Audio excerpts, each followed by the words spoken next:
Yeah, Arrowhead Chiefs. It's your girl, Miss Nicole. Queen of Hustle, baby. Started from the bottom, now we here. My homie at the start of his career. Let's go. Try to win him early, hear the truth.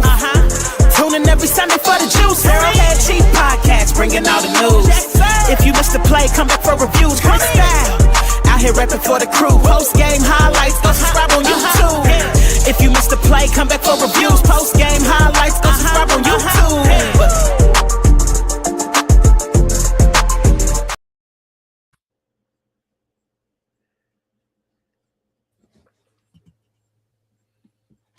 What's up, Chiefs Kingdom? You're tuned in to the Arrowhead Chief Podcast, episode 264. The offseason is finally here, Chiefs Kingdom. Super Bowl game has came and passed. Probably one of the worst Super Bowl games I've ever watched in my damn life, and I'm so happy I was intoxicated during the game. Yeah, most people were. Damn, my man said that E&J got me through, man. No E&J. Cheetos. He was my friend, my guala. That's all I need. Hey, that man was on that Cheetos. Hey, he was getting it. So, but still have fun on Super Bowl Sunday. Made me some money at work, and then afterwards, same here. Went to a little spot, you know what I'm saying? But now we're here, Chiefs Kingdom. We're in the offseason now, full effect. Now it's time to turn our attentions to what the Chiefs are about to do, because these next 6 months is going to be very crucial, very crucial to the future of the Kansas City Chiefs. Say it, talk to them. But before we get into that, Mar, how you feeling, fam? Hey, man, I probably wasn't as twisted as you, because I had to work, I was racing home, and I raced home to one, like you said, an uneventful Super Bowl. Let's just say that. Trust me, I regretted it the next day. I can't do it. But I will say this. I'm glad that Bad Bunny kind of kept a little thing going, like, because we saw how the halftime was when Chiefs and the Chargers at Brazil, because you kind of match that little energy. I kind of like how you did that. You matched that energy. So, it was a Teddy Riley check, baby, 1, 2, 3, 4, check. Hey, it'd been nice if he pulled up, because, dog, I like the energy. All right, so that saved a lot of the Super Bowl. But other than that, man, I'm feeling great. Shout out to Kid Rock. Hey. I want the ball. Yeah. Go ahead now. Hey, the last time I heard that song was like 99 VMAs. I can't believe you still trying to get money out that song. That's crazy, bro. They paid him for it. But anyway, we got a special guest on the show. I've been on this brother's show before. He does really good work. You know what I'm saying? You got to check him out. He's been putting in work for a while now. P-Mac's been around here for a while. A staple made in the media when it comes to podcasting. You know what I'm saying? When it comes to P-Mac. But we got P-Mac from the McGruder Files, also of Kingdom Kast. What's up, P-Mac, man? Yo, what's up, man? Thank you, Chris, for having me on your show. Like you said, you came on my show when I first got over here to Kingdom Kast, coming from Chiefs Focus, and I'm glad to be here with you and Mar, man.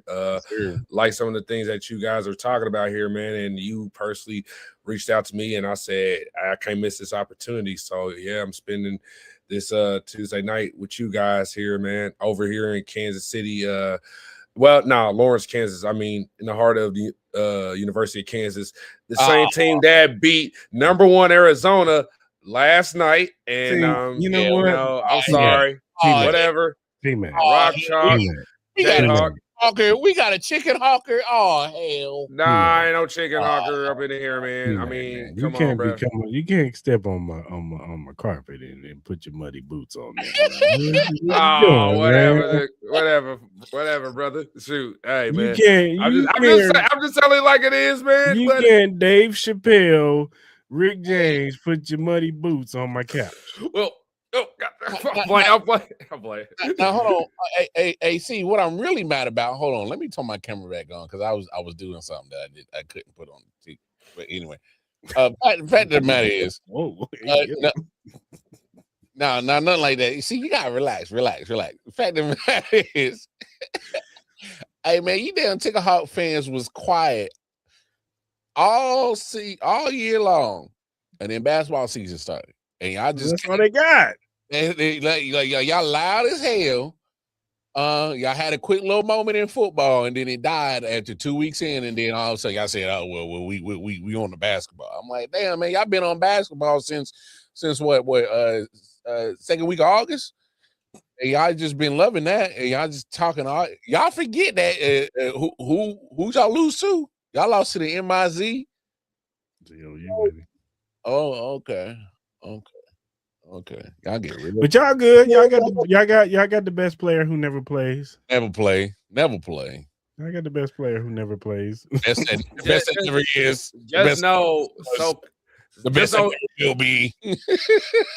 Sir, just know that the so-called Chicken Hawk fans are not the same. Okay, so I'm not like most of them. Okay, so just understand that I do got to represent my alma mater. Yes, football. There's still some things with football, and I could agree to that. But I mean, it's just what it is with basketball. And I mean, it don't even matter, man. Shoot, I don't even. But y'all just here's the thing about me being a KU guy, and I just gotta be honest, man. Two things. One, I hate when I come out of the state of Kansas or Kansas City area, especially the fact that Kansas City, Missouri are right there next to each other because of the Mississippi River. When they get out of state, oh, were you there with Dorothy and Toto and the Wizard of Oz? Like, what's the? That's one. And then number two, here's the thing. A lot of you Tiger fans or fans outside who don't hate KU, y'all just make us like we're the most evil thing. There's a school in North Carolina called Duke. Yeah, there's a such thing called Duke. Yeah, but, okay, so like, yeah, but proximity wise is y'all. But y'all the ops.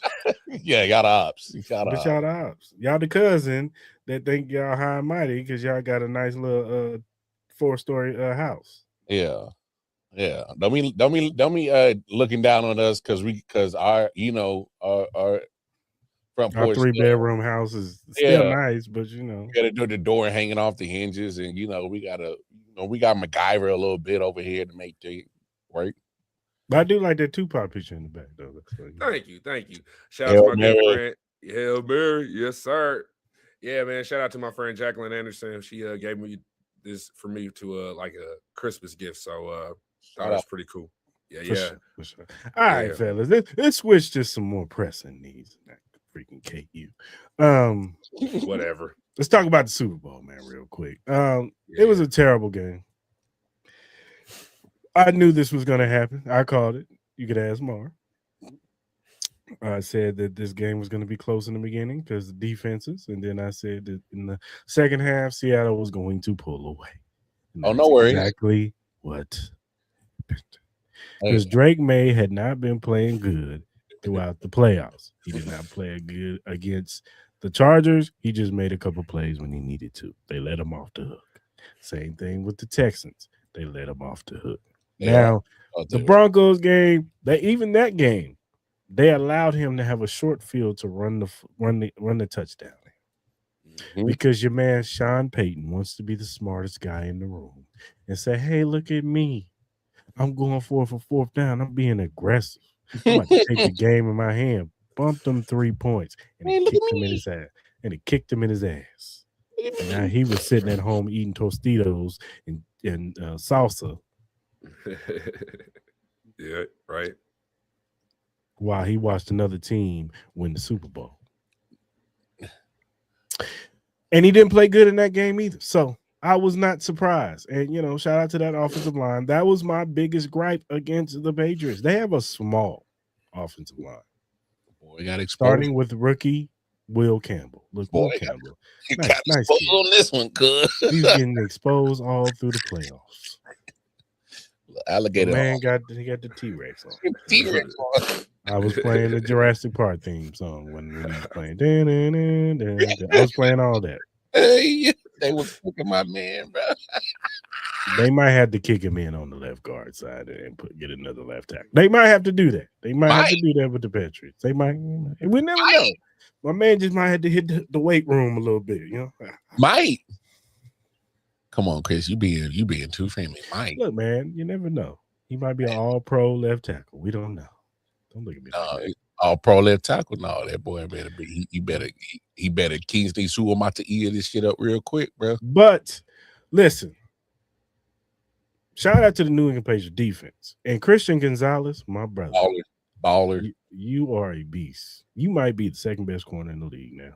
Shit, he might be the best the way he was playing, nigga.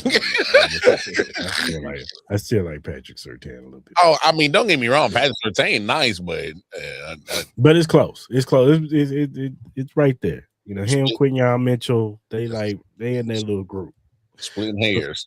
Yeah, they in their little group. But yeah, Christian Gonzalez, he was locking stuff down. He prevented a long touchdown to Rashid Shaheed. Like, he don't get his hand in that play. Rashid Shaheed is hitting his head on the goalpost, and they opening up the game. So,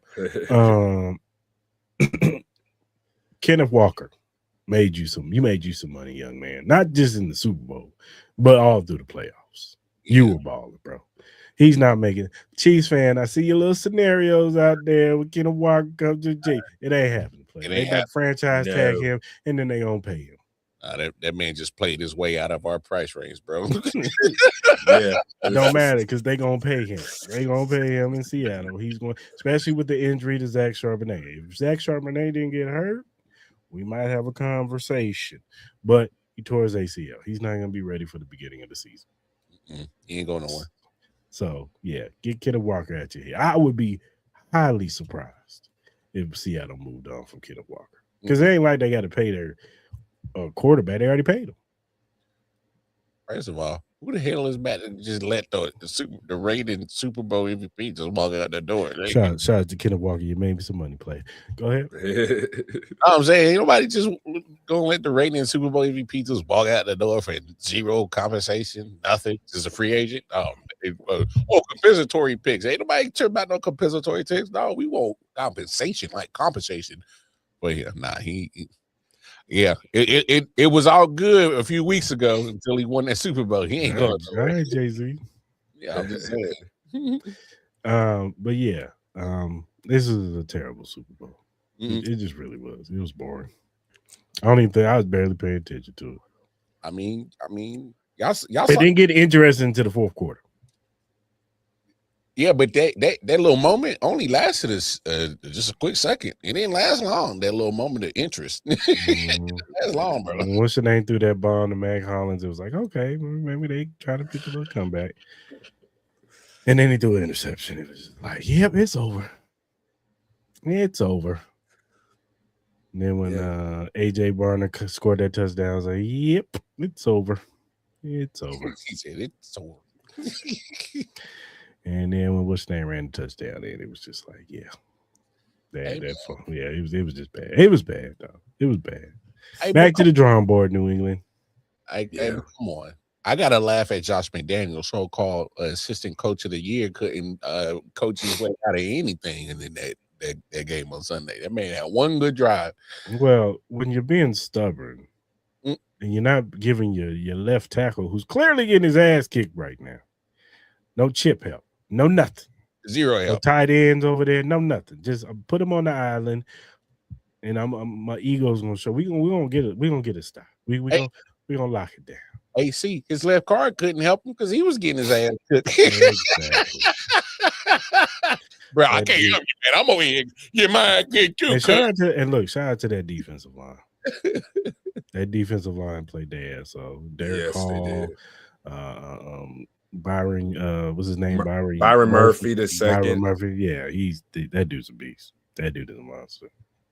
Uchenna Nwasu, he was the one who got that 45-yard pick six. And also shout out to Devin Witherspoon. Like he was like McDuffie, who plays all over the field, like level good, like 4 solo tackles, a sack, and he was one who deflected that pass that led to the pick 6 to seal it off. Yeah, Devin Witherspoon is a beat. They got like basketball players at corner over there though. All them dudes like 6'1", 6'2", like they got some big corners over there. So, but yeah, shout out to Sam Darnold. You know, there was a lot of haters out there on Sam Darnold. You know what I'm saying? Saying I don't know if he's gonna be able to get it done. Look, I'm not sitting there saying Sam Darnold had a great game, but he did enough, and he didn't turn the football over. He played hella smart. He played hella smart. Yeah. And shout out to Seattle. You know what Seattle did? They didn't overthink things. They took the points. Exactly. Yes. They took the points. They didn't try to go for it on 4th and 1 and try to go for it. We got to open this thing up. Let's get a shot of energy. No, they said, hey, get your ass out there and go kick that 3. Yeah, we'll take the points. No worries. Our defense is playing really good right now. Yeah, I don't blame them. That defense, exactly. We're going to take this point. Hell, if the field goal kicker going to be our MVP, damn it, so be it. As long as we're hoisting the Lombardi. And they are. They're hoisting the Lombardi because they played it smart. Shout out to Mike McDonald. Dude is a really good coach, man. And I don't think he gets talked about enough. But I think he's a really good head coach, man. And I think he's building a coach over there in Seattle. And it's going to be interesting to see how they, you know, now that they're going to have a big target on their back next year, especially in the NFC, you know, in their division, because, you know, the Rams are going to come back stronger. Matthew Stafford has already said he's coming back. 49ers, we'll see what's up with the Brock Purdy situation, but he's going to be back. You know, they're going to be, hopefully they'll be coming next season healthier. And then, you know, Arizona's Arizona, but still, but this the whole NFC period, you know what I'm saying? We're going to see some of these teams are going to bounce back. Some of these teams are going to get better. So they're going to have a target on their back going into next season. So what's your overall thoughts on the Super Bowl? I can start with you, P-Mac. Well, Chris, Mar, I just got to say, first off, what a boring ass game in the first 3 quarters of football till the 4th quarter finally woke everybody up with excitement. I mean, 29-13 first. You just got to look at it like this. Seattle just took control and never let go, never took their foot off the gas. First thing that jumps out, like you mentioned, Sam Darnold, he's the first USC quarterback to win a Super Bowl, something that Carson Palmer and Matt Leinart couldn't do. First quarterback from his draft class as Josh Allen, Lamar Jackson, and Baker Mayfield to win a Super Bowl. Got a Super Bowl before Dak Prescott and Joe Burrow. And even though he didn't have a perfect night, he missed a couple of wide open throws to Smith and Jigba that honestly could have turned this into a 40-point laughter, but he managed the game. He took care of the ball and let the defense and the run game do the heavy lifting. That's what winners do. Like what you guys said, they took the points. And Walker III was the MVP for a reason. I mean, 135 yards rushing, punishing runs, explosive plays, and he was a guy that was trusted in the Reds. Boots, bro, especially getting to the red zone, and offense ran through him. And as you mentioned, Barner, he was the first touchdown of the game. I mean, 16-yard strike from Darnold, I mean, in the 4th quarter, and after Seattle had already gone 12-0 throughout 3 quarters, especially through 4 field goals. And most people was probably placing their bets on the kicker being the MVP of the Super Bowl. But, I mean, there was also Kenneth Walker people were putting their bets on too. But then there was that 19-0 score, felt like a dagger. Barner sneaking behind the line of scrimmage, or, you know, going on that beautiful design play, going deep to get that pass.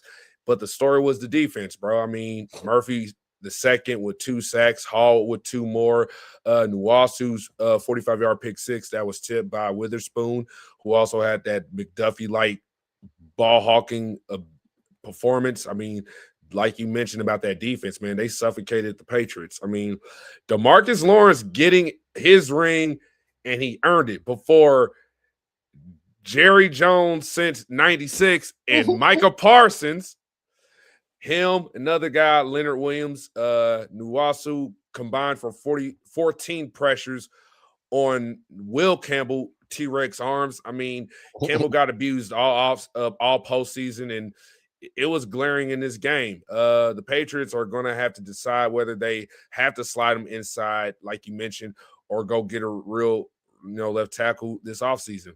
That technique he was supposed to make up for the short arms, it completely broke down against the Seahawks, man. I mean, on the Patriots side, they fought.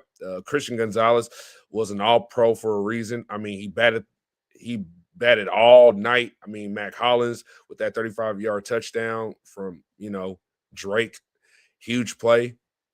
And then Ramondre Stevenson, shout out to him. He gave me a bonus bet off of FanDuel from the last touchdown on the game. But they couldn't overcome the pressure and the turnovers. And for Chiefs fans watching, this right here, what you saw from Seattle and some from what you saw from the Patriots defense is the blueprint. I feel like you got to build around like Chris Jones, George Karlaftis, get more guys who can collapse the pocket like Lawrence, Nuwasu, Murphy II, and also what you saw Witherspoon on those blitzes on the outside or from the slot. That's how you win Super Bowls, when the offense isn't clicking on all cylinders. Seattle gets that second ring. Darnold gets his flowers. Walker cements his star status, especially going to this offseason. And the Patriots have some serious soul searching to do on that offensive line. And not just Campbell. Wilson was not good either, too, man, because he was just terrible. So, meanwhile, in KC is trying to take notes, protect Mahomes, pressure the quarterback, finish drives, and that's how you get back to the big game. Big facts. Patriots offense pretty much done what they've been doing all postseason. Is just getting dragged through a game by their defense, saying, "Hey man, can you just stand up and give me something, give me something," and it just couldn't happen. But that was the fourth elite defense that just really just did a great job of exposing the deficiencies on that left side. So that's just pretty much what it came down to. Josh McDaniels, Mr. Assistant Coach of the Year, just couldn't coach himself out of a wet paper bag on Sunday. So it is what it is. So shout out to the Seahawks, man, dominating fashion. And to speak to McDonald's impact, just kind of look at the 2 years that he's been at Seattle and the trajectory that they're going. They were going up in his first year. Second year, they get a Super Bowl. Kind of look at the way that their Ravens kind of been looking. Just the Ravens. Just who? Ravens. I'm just saying, just kind of look at. Why are we talking about that? I'm saying that to his impact, man. I mean, I'm just saying, just kind of look what's going on over there and where he's at now. It looks a little different. That's all. I agree. No, I agree. Homie walk right out the building. Hey man, that's life, man. You don't lose good coaches. You know what I'm saying? When you put together good programs like the Ravens have been doing, especially a defensive coordinator, they have been rotating good defensive coordinators up out of there, for years. You know what I'm saying? A lot of them get head coaching jobs, and some of them would be good, some of them wouldn't be good, but most of them were pretty, largely successful. So it was just another one. But yeah, man, go ahead. I just want to mention this. Don't forget, Mike McDonald was the same defensive coordinator just 2 years ago, coming off of coaching against us in the AFC Championship game in his own home turf when he was the defensive coordinator with the Ravens. And I feel like that was the moment that made me say in my gut that they were going to win this game, because I know he wanted to go out there and to make a statement. Mm-hmm. Yeah, for sure. And look, man, I don't want to keep dumping on Will Campbell. Look, man, he's a rookie, and this could be a defining moment for Will Campbell. Maybe Will Campbell comes back he gets, he goes to the drawing board in the off season and he gets better. And we're, like I said, maybe we're looking at Will Campbell a little differently, but they got to figure something out on that offensive line because they can't continue to let Drake May, get punished like he was getting. He was hearing footsteps, as the song would say. Right. So, he was. So, but hey, man, shout out to the 12s, man. Y'all got y'all another one. Y'all made up for that dumbass decision for not giving Marshawn Lynch the ball. Let's go. That's crazy, bro.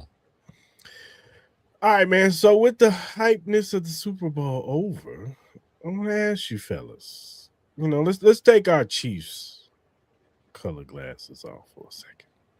And let's think objectively, if we can. Do we believe that next season the Chiefs can get back to championship status? I'll start with you, P-Mac. Oh, man, that is a good question. Can we get back to championship status? Chris, honestly, the path is clearer than most people think. I mean, the Seahawks just showed everybody the blueprint for returning to dominance. I mean, they won the Super Bowl by doing 4 things extremely well. They built the defense around a dominant interior presence. I mean, Byron Murphy II, who's kind of like and then there's Leonard Williams, who's like their Chris Jones. But Byron Murphy is the example of why I've been saying, and if you've been seeing my work in the past, I've been saying for the last few years, I'm just tweeting something right here real quick. But for the last few years, I've been saying Chris Jones needs somebody on the interior next to him so you don't have to take on those double teams, those triple teams. And Murphy is that guy who helps Williams to take on those things. And then you also got Nwasu and then also DeMarcus Lawrence. And then you also got Mafe, who also coming off the bench and even making plays in the backfield, getting sacks too. He's another name that the Chiefs were trying to look at this offseason. So that's a name that we might look into. They were collapsing pockets, so that's one of the things built around a big defense, especially with the pass rush. They had a lead back who carried the offense. I mean, when needed, Walker the third, especially with a Charbonnet before he got hurt, they were both monsters, as a duo. They protected the quarterback. They ran the ball effectively and enough to keep games in control. Run the clock. I've always said control the clock by running the ball too at times. I know we're a passing team, but if we just sometimes mix it up with the pass and run on a certain percentages of snaps, we have a great chance of winning the game, especially we're running the ball, controls the pace of the game and controls that clock every single play. And last but not least, play complementary football, man. I mean, defense created the turnovers for the Seahawks in short fields. The offense cashed in. The special teams, flip momentum, especially when they got Shaheed returning kickoffs. I mean, now look at the Chiefs in 2026. We already have 3 of the 4 pillars locked in. The 4th is very fixable. Andy Reid is the head coach, the greatest play caller of this era. You got Eric Bieniemy, back as the offensive coordinator, the guy who helped us win 2 rings with the motion, RPOs, the play action, and a physical run game. That's been missing from the last couple of years, especially around Matt Nagy. Steve Spagnuolo still running the defense, one of the best schemers in football when he has the right pieces. And last but not least, you got Dave Tope, who's still handling special teams. He's been elite for 2 decades. And of course, some people might say he lost his touch, but he's the assistant head coach for a reason because he makes the final last 10 decisions for the 53-man roster. Now you have Chad O'Shea, who is the new wide receiver coach. I mean, a guy who learned under Bill Belichick, knows how to teach route precision, release packages, and red zone technique. That's going to help Rashee Rice, Xavier Worthy, and hopefully Jalen Royals, whoever else we get to be that open, quicker, and win more 50-50 balls. So the foundation is actually there, but still need to actually take care of some things. The Chiefs they don't need a complete rebuild. They need to reload in the right places. There's a difference between rebuilding and reloading. That's what I think they have to do to get back to the Super Bowl and dominate like what we just saw what the Seahawks did. So, number 1, protect Mahomes. I mean, Jawan Taylor is almost certainly getting cut. We need a real starter at right tackle, either in free agency if we could find somebody, or the draft that we've been talking about. Simmons and Sua Mataia have to lock down that left side like they did last season, especially if Simmons can stay healthy. Number 2, fix the run game. I mean, draft or sign a true running back number 1. Who can handle 18 to 22 touches and stay on the field for third down. So we could take out Walker the third. I mean, there's Breece Hall, who the Chiefs almost try to trade for. There's Travis Etienne. There's Tyler Aguilar from the Falcons. Whoever they can get. I mean, the run game was a disaster, but there was some bright moments there, but it has to be fixed. Shoot, bring back Kareem Hunt. And whenever we get to that conversation later on, I want to talk more about that, about Kareem. But there's also replenish the pass rush. Minihu, Dana, they're both likely gone. I mean, we need at least one more high-end rotational edge who can win one-on-ones and collapse the pocket. That's how Seattle suffocated those teams. Add receiving weapons if Hollywood walks. I mean, we need another starting caliber outside slot guy. Speed, separation, red zone ability. Tyquan is a cheap depth piece I'd bring back, but we need one more starter level guy. I mean, we might find it in the draft, or I mean, if we don't bring back Tyquan, I mean, there's Tyreek who might get released by the Dolphins, maybe a reunion, or there's also Brandon Ayuk, who's another rumored name who could be cut. There's Romeo Dobbs and all those other guys. And then last but not least, you got to keep some of the core members together.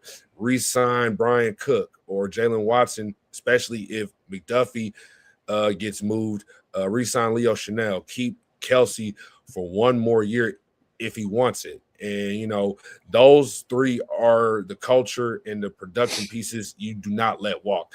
And if the Chiefs do those 5 things, protect the quarterback, fix the run game, especially the fact that Mahomes, we don't know if he'll be ready week 1, especially after what we saw, and add more pass rush edge, especially some help on the interior, get one more impact wide receiver, and retain the core vets, we'll be right back in the conversation. And the scheme, the coaching, the quarterback are already elite. We just need the supporting cast to match. Seattle proved you can go from missing the playoffs to raising the Lombardi in 1 year if you nail the trenches, you know, the run game and the pass rush. And the Chiefs have the coach and the quarterback to do the same in 2026. They just have to execute this offseason. Sure. That's what I'm talking about, P-Mac. Did you see how he ran that down, Mark?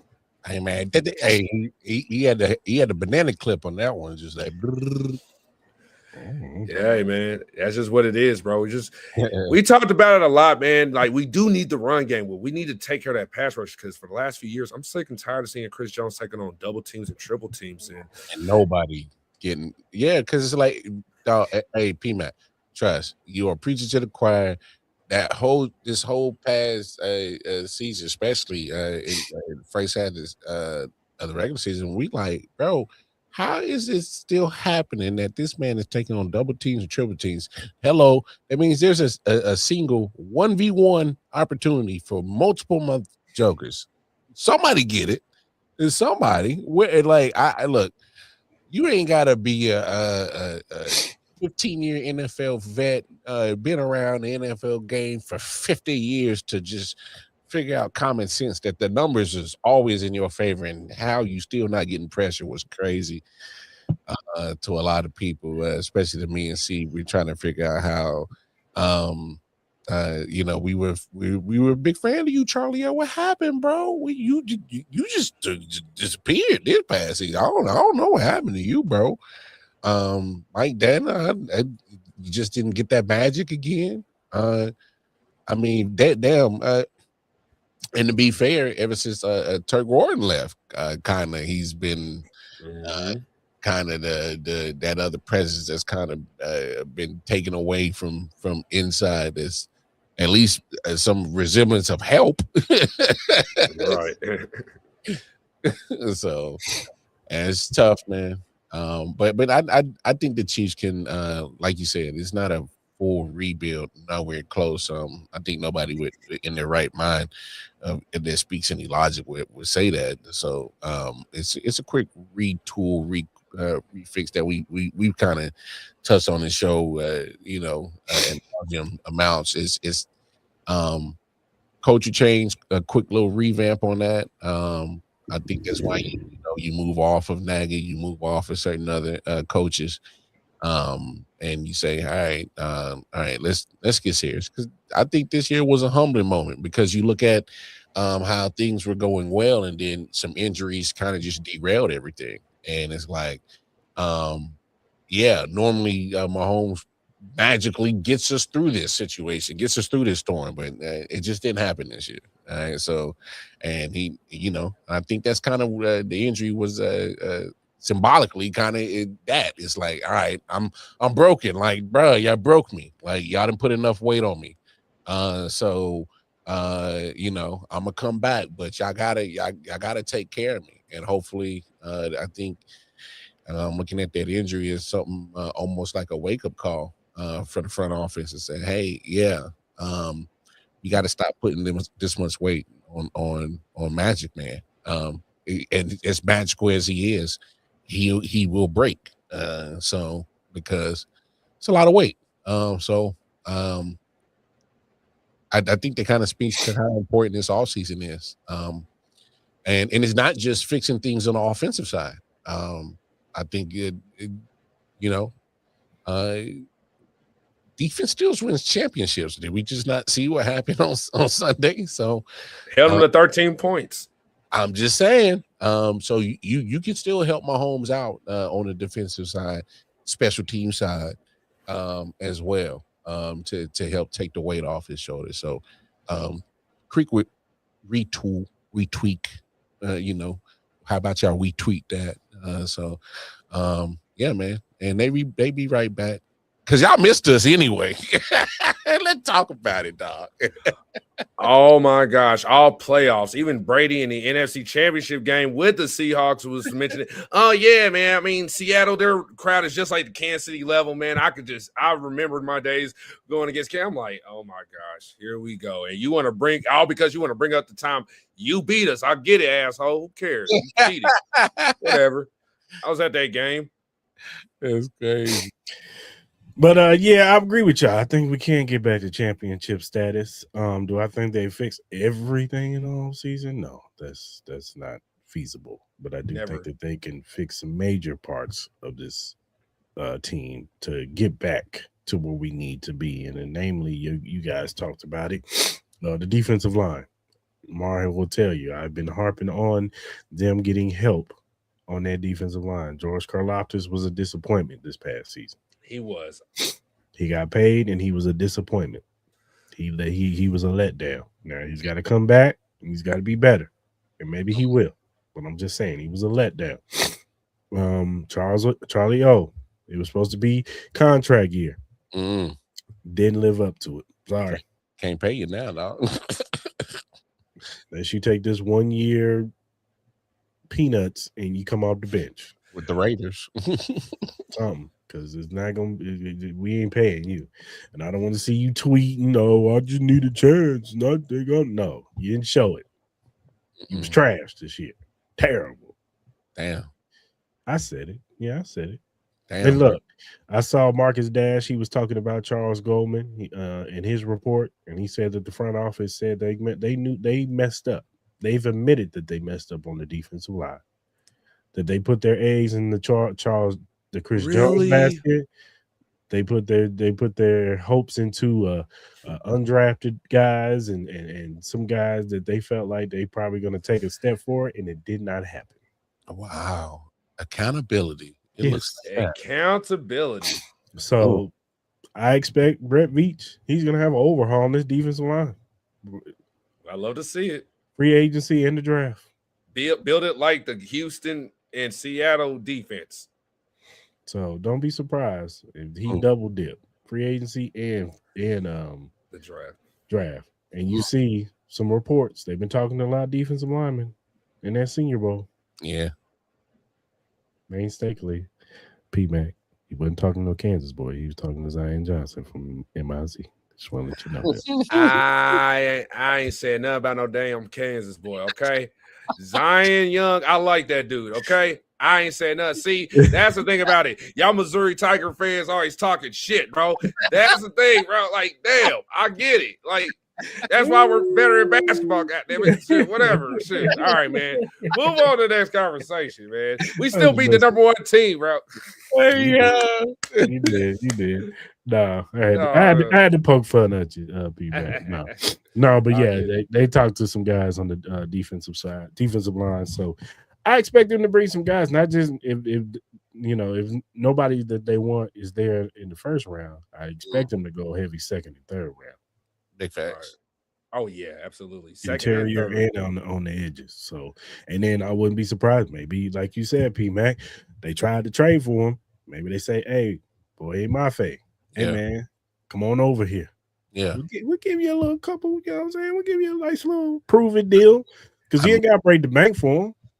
I mean, it worked out before we traded for it. Seattle D lineman and got us some Super Bowls. We got us some Sharks, so it worked out before. Yeah, with Frank Clark. Yeah.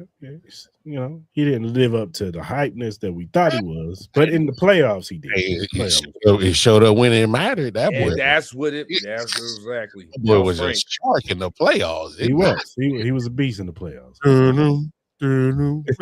Here come Frank, bro. But they got to put resources in this defensive line. Offensive line, I'm not too much worried about it. I think injuries was more so the issue.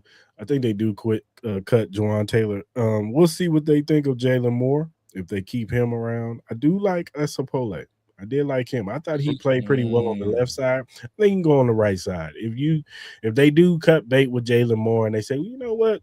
Sapole, he played really well. We could put him on the right side, maybe draft a guy in like the 4th round or bring a vet free agent to be our swing tackle, and we'll roll like that. You know what I'm saying? You know what I'm saying? We'll roll like that, and that'll be offensive line because I think the other 4 positions will be fine. Joshua Simmons, I think, is a franchise left tackle. Hell, before he left on his his personal reasons, he was playing really well. When he came back, he played even better. Yeah, and he just got hurt. You know what I'm saying? So I think Kingsley got better as the year went on. I think at very minimum, he is a solid left guard that you can leave right there. We know Creed is the best center in the league, and we know Trey is one of the better right guards in the league. So, it's that right tackle. You gotta nail it. You gotta nail it. So I think that I think we'll be fine on the offensive line. But I'm with y'all. Running back, they got to get somebody who's dynamic in that backfield, whether it be Breece Hall or Travis Etienne or Rico Dowdle or Tyler Algier, one of those guys. You know what I'm saying? If you can bring a starting caliber, above average running back that can threaten the defense that the defense has to take account for, because that's the issue. No defenses were scared of our running game, so it made everything easy to predict. We're not scared of Isaiah Pacheco. Shout out to Kareem Hunt. Yeah, short yardage, he gets it done, but we knew he wasn't going to break no 20, 30, 40-yard run. So we're not scared. We're going to stack 8 in the box, and we're going to make them beat us, in other ways. And the play calling got predictable that way. But if you get a running back that can open things up, maybe that playbook can open up a little bit more, and Andy Reid can dial it up a little bit better. So, and I think that's another area that they failed in, and I think they can admit that they failed at that too, was the running back room. They didn't put enough resources in it. They thought that, and they tried to run him back with Isaiah Pacheco. They tried to run him back with Kareem Hunt, and it didn't work. And you draft Rashard Smith in the 7th round, and that's fine. He's a dynamic piece, but you barely used him. Got to use. So, they got to put more resources in that defensive line and the running back room. Wide receiver, it's going to be interesting what they do. I think Rashee Rice. This is a big year for Rashee Rice. Even if he's not a Chief anymore, this is going to be a big year for him because he's going to only get paid somewhere else. But he got fixes off the field issues. Yeah, he got to figure out if he want to be a football player or if he want to just continue to do this dumb stuff. Hey man, nah. Keep it up, Rasheed.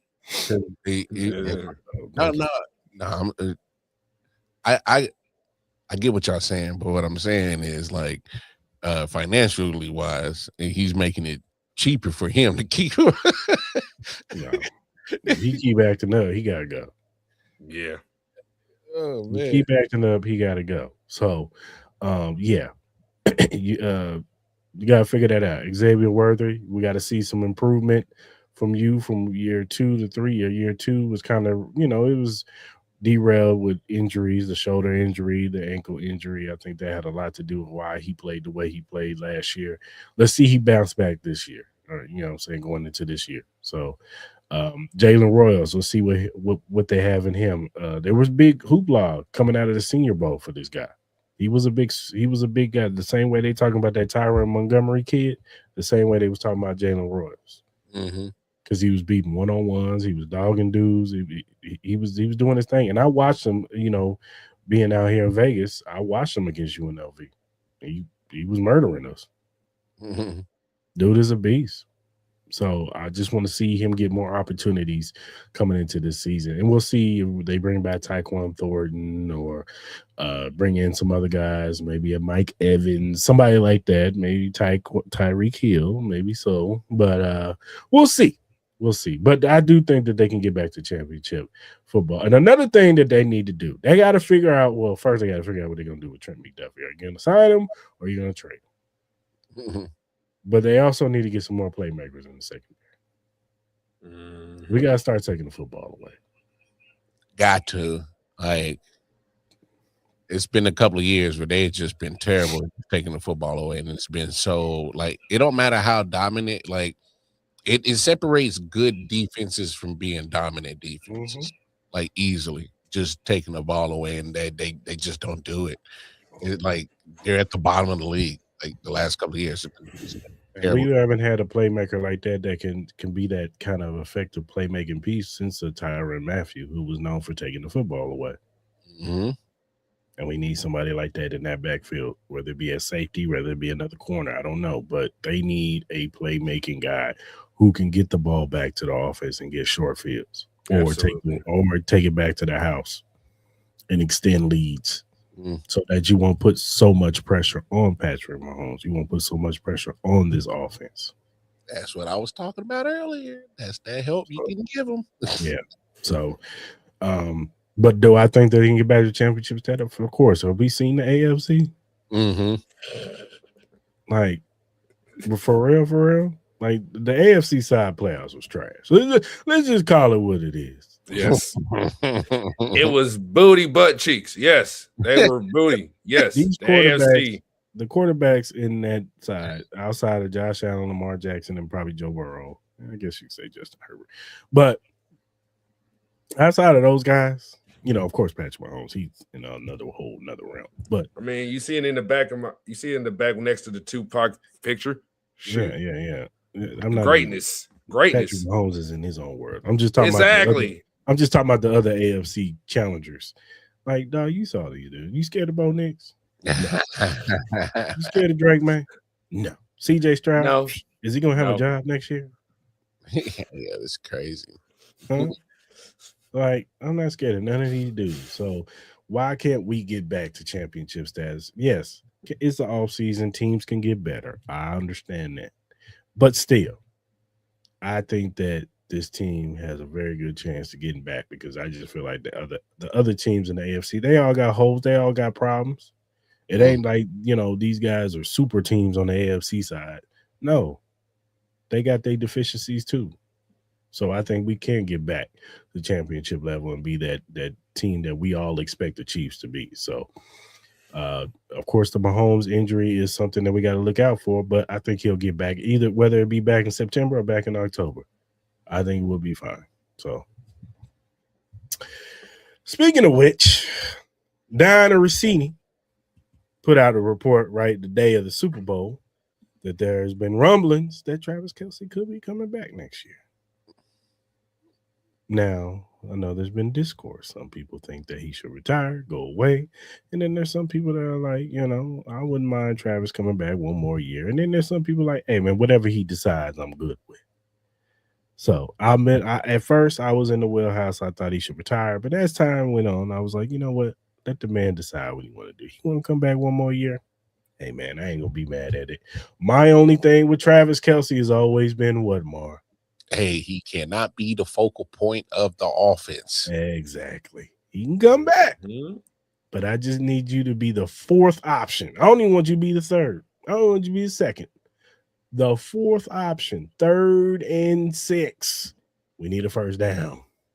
Where's Travis? We're in the red zone. We need a touchdown. Where's Travis? That's it. Be a specialist now. That's the part of the career you should be in. You're a special. You're a 3rd down possession receiver, and you're a red zone guy. It says 4 targets on your stat sheet, bro. Yep. 4 for 50 and a touchdown.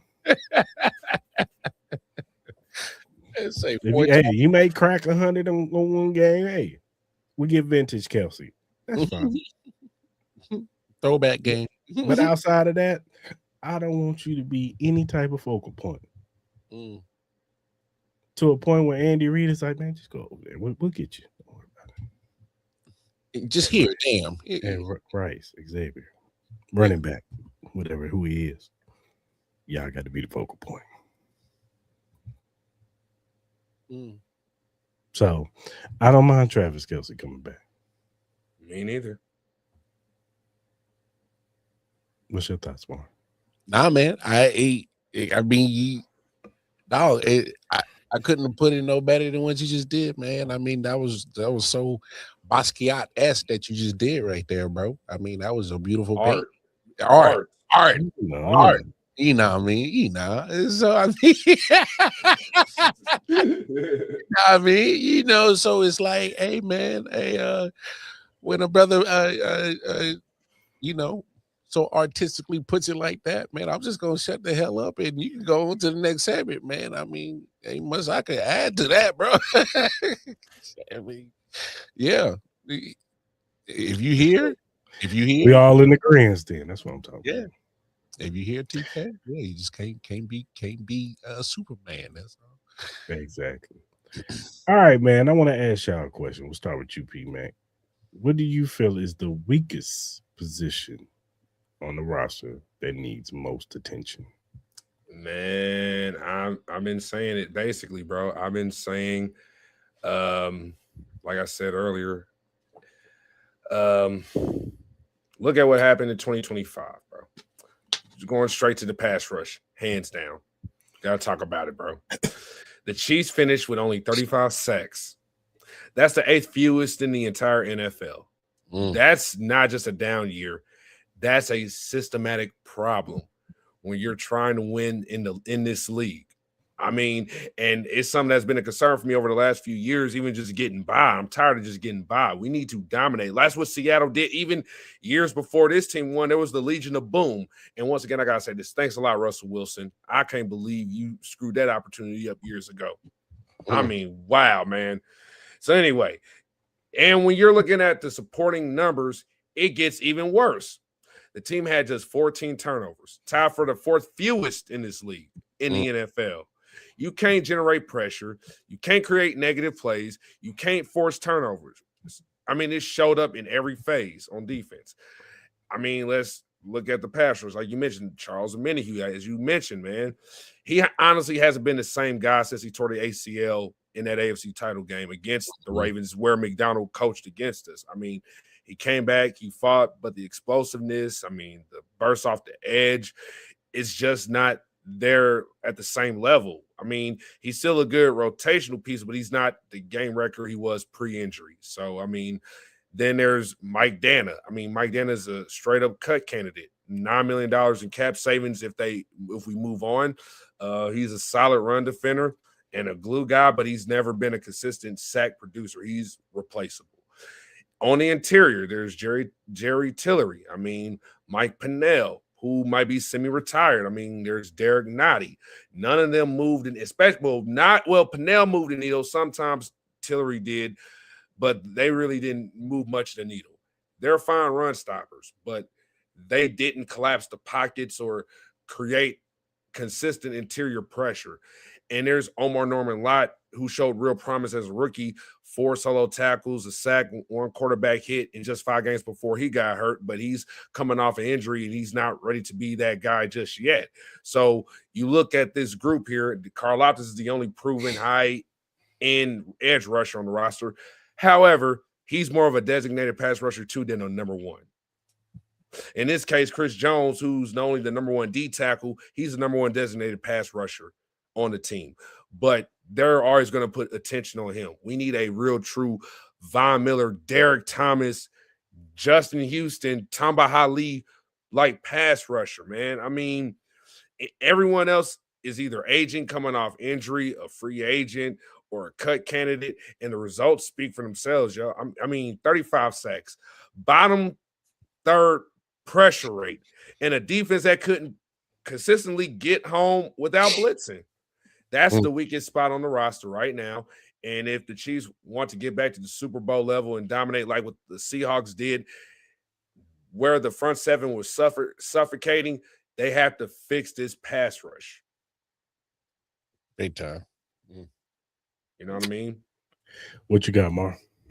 I mean, just for conversation purposes, I'm gonna go running back room. You know, when you become one dimensional on offensive side, look, we know how magical Mahomes is, but that's a lot to ask for. To keep going up against caliber of Denver's defense and Houston's defense, and expect to you make it to the Super Bowl and go up against a Seattle defense. Oh man, yeah, you're one dimensional. Go be Magic Mahomes. Yeah, that's a lot to ask for. We've seen him. I hate it mostly. Yeah. Now I feel you, P-Mac. It's because it's like, come on, bro. Like, you asking for this man for the impossible. This man is Tom Cruise damn near every Sunday, bro. Like, like, hey man, go ahead, make that mission impossible possible, bro. We need you to make something happen. Or Bobby Boucher from The Waterboy. I'm a disability rights activist, and I also diagnosed with autism. And that movie was one of those movies that inspired me before, sports movies. And then there was Remember the Titans, then Friday Night Lights. But other than that, it's the same effect with those things, man. Like, or like Michael Jordan, for example. Oh, Michael is going to do everything. And it's like he couldn't win without the development of Scottie Pippen and BJ Armstrong and Horace Grant, and using John Paxson on the perimeter to hit those threes. And then the only person that was already like an all-star, but he really didn't have to score the points that they brought in, was Rodzilla, Dennis Rodman. That was it. But he understood the pieces that he needed in order for them to win. And that's basically what it takes, building the team, building the nucleus. Mm-hmm. Yeah, but that nucleus is getting old and beat up. So, and right now, with Chris Jones being part of that nucleus, he's getting old and beat up. And the other part of that nucleus is Travis Kelce is on his way out and old and beat up. So it's kind of like you got to reform it, got to reshape it real quick. And it needs to happen like this year. It needs to happen this year of reshaping that nucleus. Yeah. I'm with P-Mac, man. I'm with the defensive line, man. I've been harping it all off, since the team has been out of the play. Hell, throughout the season, I've been saying that this defensive line has to get sacks. They got to get to the quarterback. They got to help your secondary out. That'll help out, your linebackers. Like, you got to get to the quarterback. The year that we had one of the better defenses in the league, we were second in sacks behind the Eagles. And went to the Super Bowl and won. So that's the version of a defensive line that we need. We need a defensive line that can threaten on that line, not just with Chris Jones, with a few other pieces. George Karlaftis, you got to step it up. There should be no reason why George Karlaftis, you shouldn't be getting 10 sacks a season. He over there wasting Tom Ali's time, bro.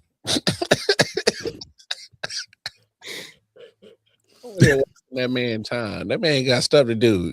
Don't forget he made that bopper, Because I Am the Chief. Hey man, that man be making music and all that. Hey man, don't be wasting Tom Ali's time, bro. That's what I'm saying. So they need another pass rusher. They need somebody who can help, Chris Jones out, whether it be on the other side, like I said, whether it be from the draft, whether it be in the free agency. They got to get somebody else that can be one-on-one pressure. Mm-hmm. 3rd and 9, they got to be able to get after it. Exactly. I mean, I could see them adding like 1 or 2. I could see them really adding 1 or 2 veterans. Like, I mean, there's Boy Mafe. There's AJ Espinosa from the Bills. I mean, dude, he could be a very good Mike Danner replacement, especially somebody who plays on the edge and slides into the 3 technique, especially on passing downs. I would like that. There's DJ Woonham, who played with the Vikings. Then his last year, he just played with the Panthers. He's another guy who could give you like 4 to 5 or 7 sacks a year. Those are those guys I'm looking at right there. And then here's a name that who could be a cut or trade candidate. Well, actually more leaning towards the cut. Rashawn Gary from the Packers.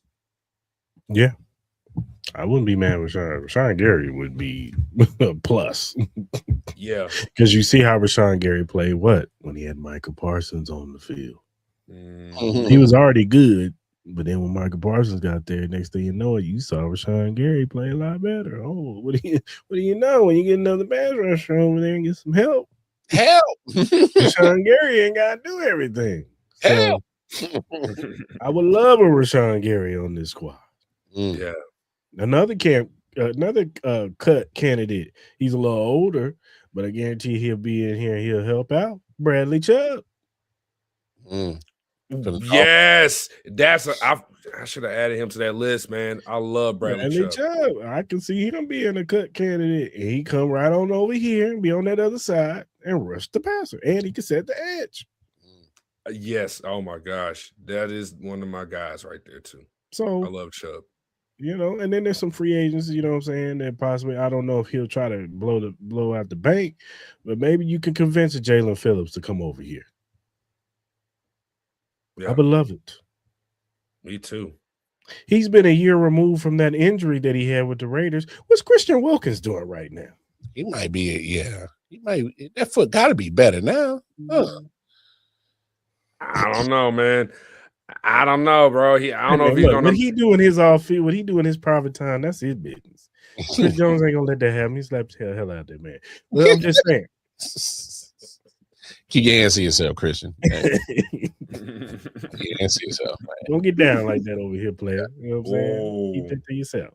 But I'm just saying, if we can get Christian Wilkins motivated, hyped up next to Chris Jones, you want to talk about the pass rush being better. Hey, Christian Wilkins was talked about for a second down in Miami as one of those D tackles. He was one of the ones. Yeah. The word on the street was if they didn't get a deal done with Chris Jones, they were going to sign Christian Wilkins. I'm just saying.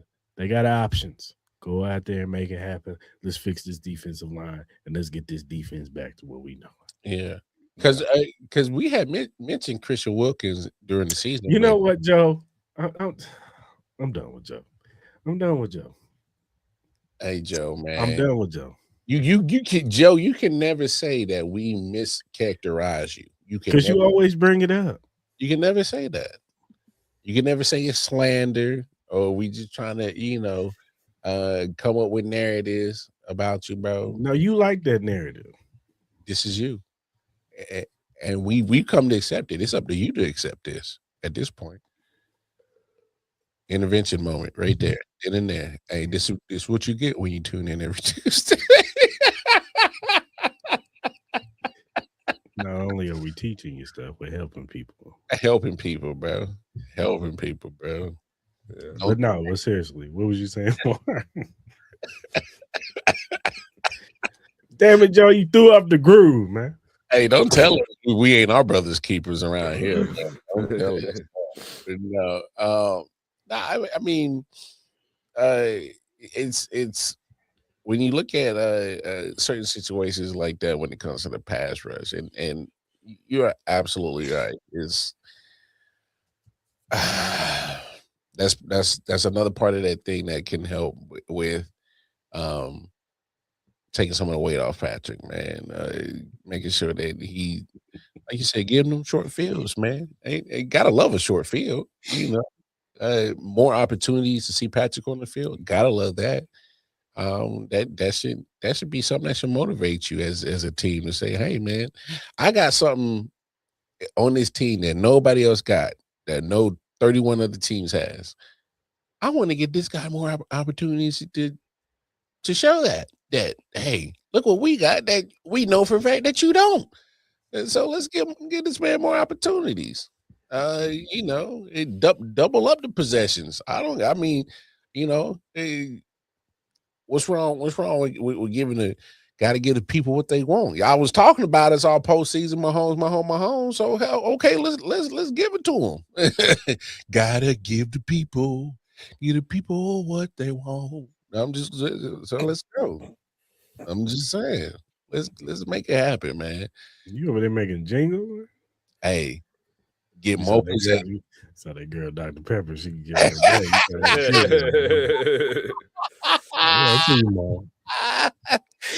Hey, I'm just saying. Hey, but I'm saying though, if we get some things though. Hey, man. But yeah, I agree with both stance though, Mar. You have made good points too. You know what I'm saying with the running back room. So definitely something they got to look into. So absolutely. All right, man. As my man Jigsaw said, I want to play a game. Oh my gosh. No, let's play a little game called Would You Rather. I'm gonna ask you guys some questions, some scenarios, and you tell me which one you'd rather have. You ready? You ready? All right, let's do it. You ready, P-Mac? Hey, be careful, ready, Joe. Hey, P-Mac, be careful. This is a setup because Chris be. Hey, would you rather? Right? Easy questions, man. He be putting. I got you. It's not trivia. It's not like that. It's just rather this or that. And then next thing you know, Chiefs Kingdom be making fun of you on the interwebs, boy. They got on me one time, man, dog. It's crazy, dog. Okay. Well, here we go.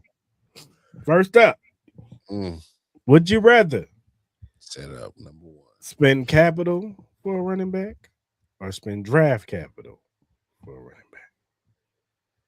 So spend money in free agency for a running back or just go to the draft for a running back?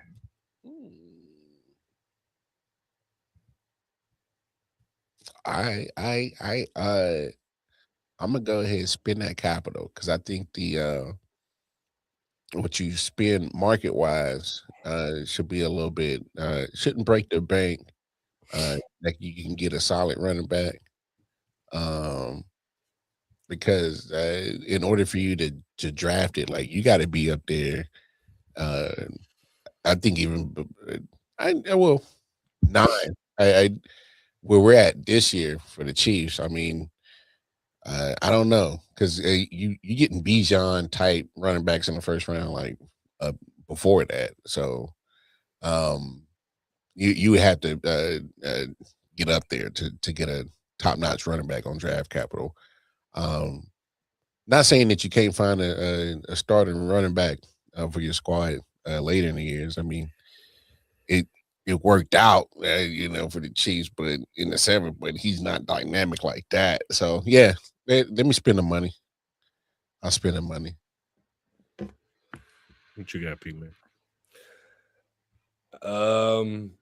I would definitely spend the money for a reliable veteran, somebody who could come in, play and plug and pull person. Excuse me.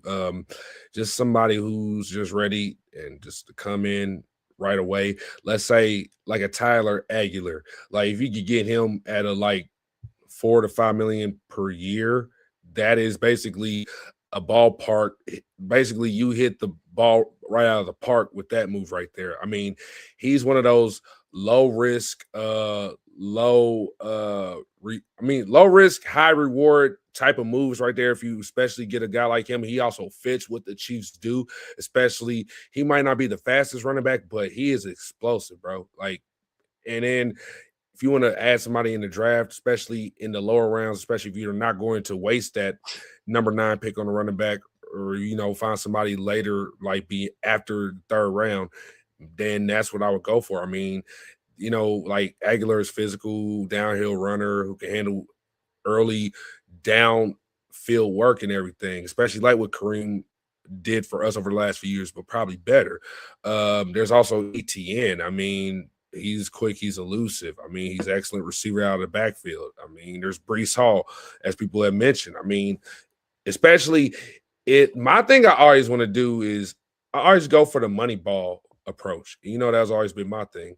Like if this was like money ball, if y'all was going to spend cheap for a championship team, because you remember they did this thing even when first Mahomes got his contract of that $500 million.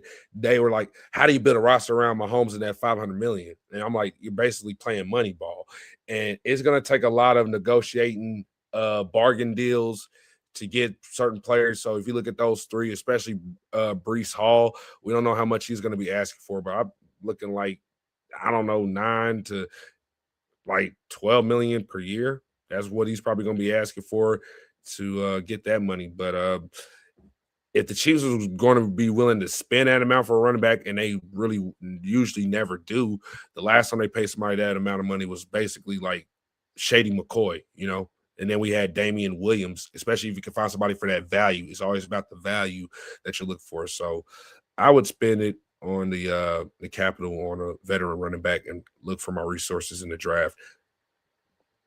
For sure. Question number 2. Would you rather re-sign Tyquan Thornton or sign a vet like Mike Evans? Man, I ain't even got to hesitate. Give me Tyquan.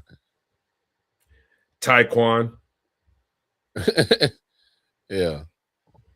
Because there's so much untapped stuff that went down with Tyquan. I've talked about it numerous times because I went up to training camp and just see the drag around city. He's leaving guys in the dust, and I saw none of that in the offseason, in the regular season.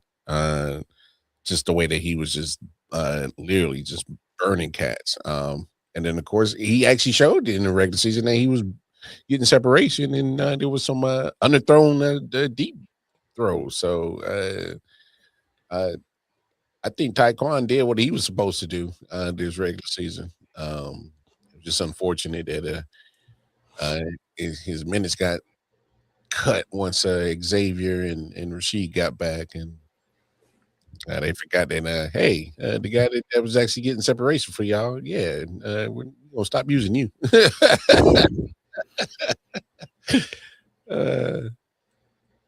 Okay. Question number 3. Would you rather trade Trent McDuffie, get the compensation, the draft compensation for him, or would you rather re-sign him and keep him? See, that's what I'm talking about, P-Mac. See, that's the question that he's gonna What? have. Looking crazy. It's not crazy. You're not gonna look crazy. Like, no, because that's the hard one, bro. That's a hard question. I as much as I love McDuffie, I gotta make the trade and get the compensation. Flip that. Because I think we got it. We go ahead and get the because I think, in my opinion, there's at least a first in there. There's at least a first. Is it? Yeah, it gotta be at least one first. You sure? Coming off IR. Wait, hold on. How many firsts did Sauce get? That's Sauce. Okay, so but production wise, I can make a case that I can say that Trent's been better, yeah. Trent's been, that's what I'm saying. So I can make a case, production wise, that Trent might be a little bit better. So if Sauce is he got at least multiple ones, at least 2, right? Yeah, but that was stupid. But go ahead. Okay, so I at least got to get one. If you give me a first and a third, or first and a fourth, maybe. But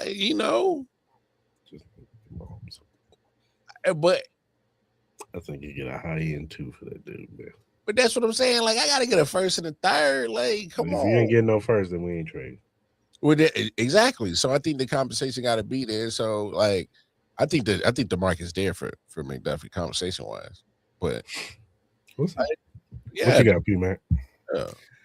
Oh man, I'm with Mar there, man. I gotta trade McDuffie. I love McDuffie. I'm a McDuffie guy, but like Michael Corleone said in The Godfather, nothing personal, is just strictly business, and that's just part of what it is.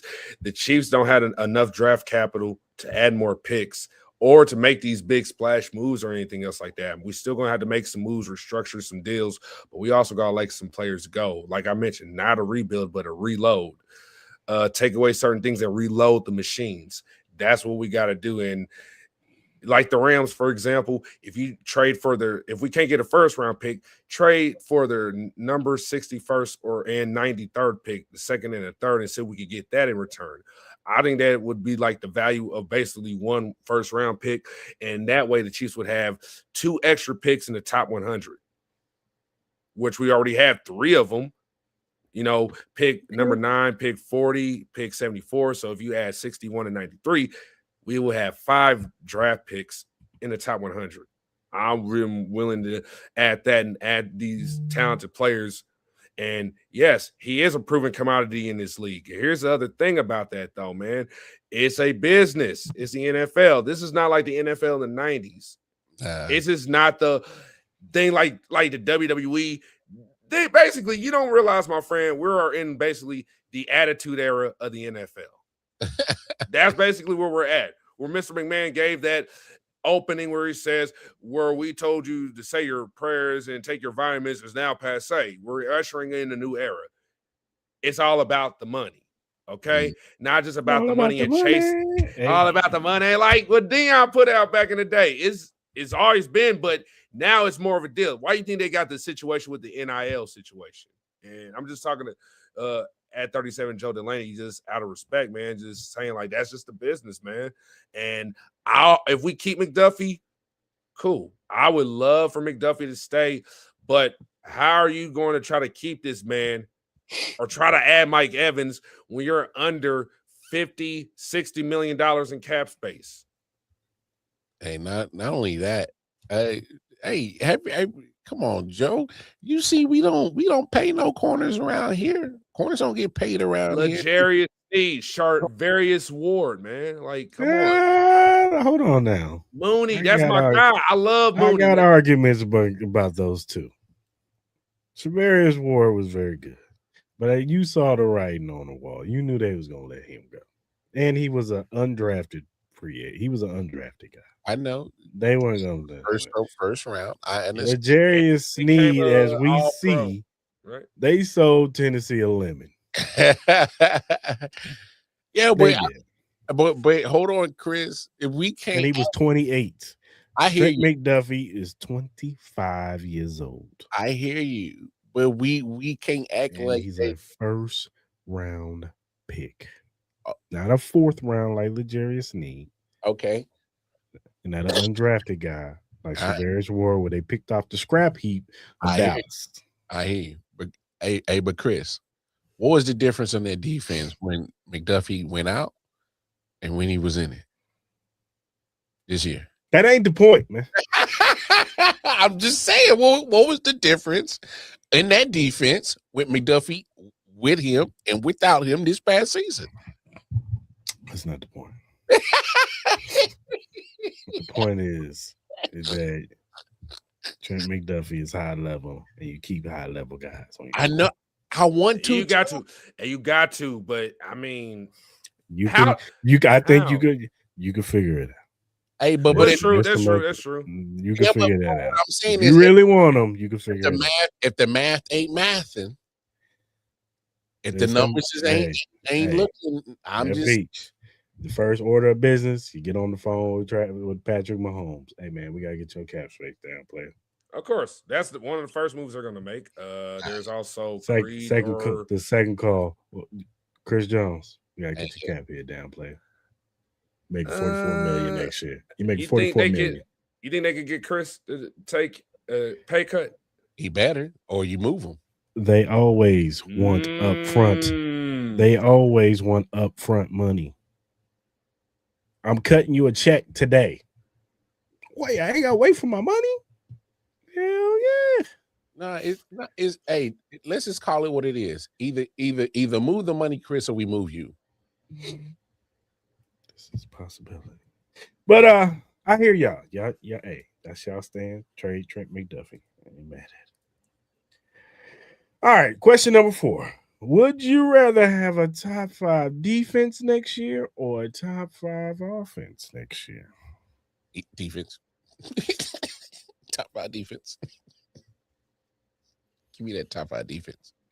And here's why I say that is if you got a top 5 defense, you can get to the a divisional round with a CJ Stroud in the top 5 defense. But we ain't got CJ Stroud. So like you can have a nice defense in a Drake May playing what he did in the postseason and get to the Super Bowl. But we ain't got no Drake May. We got Patrick Mahomes. Give me the top 5 defense. I'm with that. Yeah. Yeah, I would just say I'm going to be the opposite. Yeah, I'm going to actually take top 5 offense. And I'm going to tell you why. As long as our defense could be between the ranges of 6 and 10, we still going to do it. And our defense, if we play at that level, we'll be all right.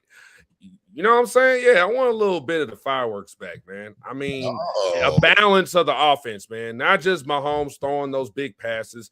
I want a perfect balance.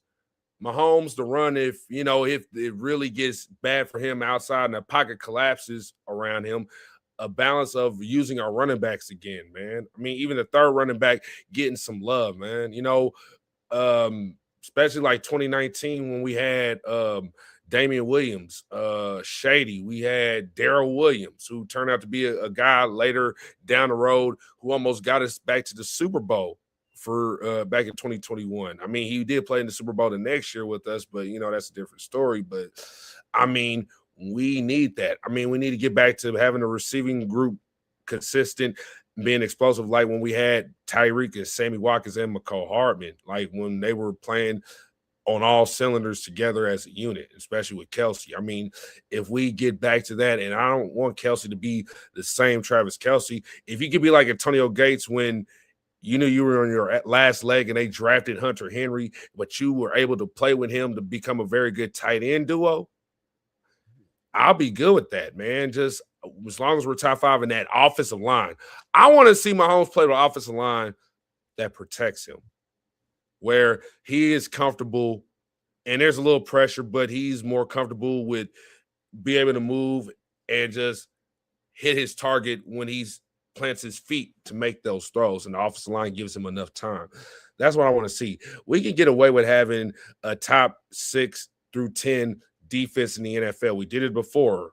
We've definitely done it so many times. I mean, Mahomes 2022 year, offense was top 5. Defense was definitely top 5 one year. We both were top 5. We both could get there. That's what I want. You just got to score points. That's why I would want to have a top 5 offense. Yeah, give me the offense. He said, I want them fireworks, huh? Yeah, give me the offense. Man, I'm sick and tired of seeing this boring shit. Man. All right, man. Would you rather draft a high ceiling prospect that's raw in talent but has a high ceiling, or a low ceiling day one contributor?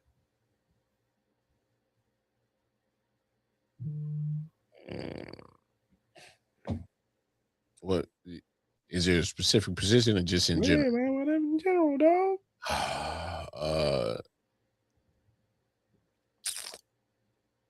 Well, we see how quick the windows could open and close in NFL. Give me the day one contributor, low ceiling guy, because we go ahead, help get some more championships in this little dynasty window that we got open, and then it is what it is after it closes. So I mean, windows, things go quick here in the NFL. So yeah, maximize on that as best as you can, man. Not everybody gets that 11, 12-year career no more, being all pro every year like that. So, yeah, I'll probably go that way. I want the guy that has a high ceiling, and the reason why I take the high ceiling player is because I want that guy who's already. I mean, you don't have to be a starter right away, but if you still contribute in a way like somebody who just comes off the bench and who just makes that impact, who shows that potential to grow into a starter. I like to take my chance with a high ceiling player, somebody who you can develop, who could one day turn into that star player. For example, you had Richard Sherman. He's an example of that type of guy. And nobody ranked him as nobody thought when he was drafted in the 5th round, he would go down as one of the greatest cornerbacks of all time. I mean, that's one of those players. Or Cam Chancellor, another 5th round guy, and they would build one of the greatest defenses of all time, especially secondaries, the Legion of Boom. And those are the reasons why I would take a chance on those high ceiling type of players, especially you could develop them. They're not going to be year one like NFL type guys. I mean, who would ever thought Tariq Woolen, who would be an all pro his first year, and then 3 seasons later he'll be a Super Bowl champion? I mean, coming out of Tyreek you know what I mean? was a high ceiling raw prospect. He wasn't a wide receiver coming out. He was a running. He was a running back who played some wide receiver and returned kicks and punts. We said to ourselves, right? We said to ourselves, what if we put him at wide receiver? The rest is history. Yeah. So 2 more. Would you rather see Rashee Rice next year have 1,200 yards and 12 touchdowns, or George Karlaftis have 15 sacks? Oh, easy. Easy. Karlaftis, 15 sacks. Come on, man. I mean, dude, if you could do that and whoever we draft on top of who we add as a veteran all produce it at the same level, like, and then you got Chris Jones, that's all we want to see, man. Play off of each other, elevate each other. Who is going to make each other that guy? Especially you can play as a unit, no matter who gets all the sacks, right? Some people might not know that, shoot, Omar Norman Lott might get those 15. You never know. Shoot. He might be motivated saying, like, I want to get back to being that guy coming out of Tennessee that got me drafted. I want them to use me like that. You never know. So, yeah, I'm going with Karlaftis and the 15 sacks. Easy. Yeah. Come on, George. If you give us 15, that'd be crazy. That defense looks a lot better. Joe love offense, but all offense, man. My Jesus, man. Defense wins championships. Did y'all not see the Super Bowl? Never mind. Nah, that's just Joe. Joe like offense. Man, he offensive coordinator. That's what he. Oh. Last question. Would you rather trade Chris Jones, get draft capital, use that draft capital to beef up this defensive line with other pieces, or would you rather call him, get his cap hit down, and keep him? And number 2, if he's able to say, yes, I will be willing to take a pay cut, especially to get back to the Super Bowl, then yes, keep him. But if not, then I'm going with number 1. Yeah, I picked one up. Okay. Can be hedging your bets over there, Pick. Hey, you can't be hedging your bets. Hey, man, because here's the thing. Pick one. Okay, fine. I had to go with number 1, man. And the reason why is because for the last few years, especially before I got to McGruder Files and I was doing the War Room with P-Mac, we've actually talked about it behind the scenes about Chris Jones being a potential draft, guy who we might draft for more draft capital. I'm always thought to myself, I mean, if we're going to do it, before we having this talk about McDuffie, it was Chris Jones. And think about it. I mean, you trade Chris Jones, you keep McDuffie. You keep Chris Jones. Okay, yeah, basically, yeah. If you trade McDuffie, that means you're keeping Chris. But if you trade Chris Jones, you're keeping McDuffie. Problem solving, and you build that defense. But here's the thing, though. I think you're going to have a lot of pissed off Chiefs fans. I don't think so. Nah. Are you sure? Nah. I've seen the discourse. I've seen a lot of people want to get rid of Chris Jones. Yeah. A lot. Okay. Yeah, I've seen it too. I'm with P-Mac on this one. I make the trade, but I just think you make the trade because at some point the peak of Chris's value is going to hit, and I think it's might have already passed. Yeah. Like if it hasn't already Age too, yeah. yeah, and like if you're gonna do it now. Get it done and over with. While you can still get max compensation back for him.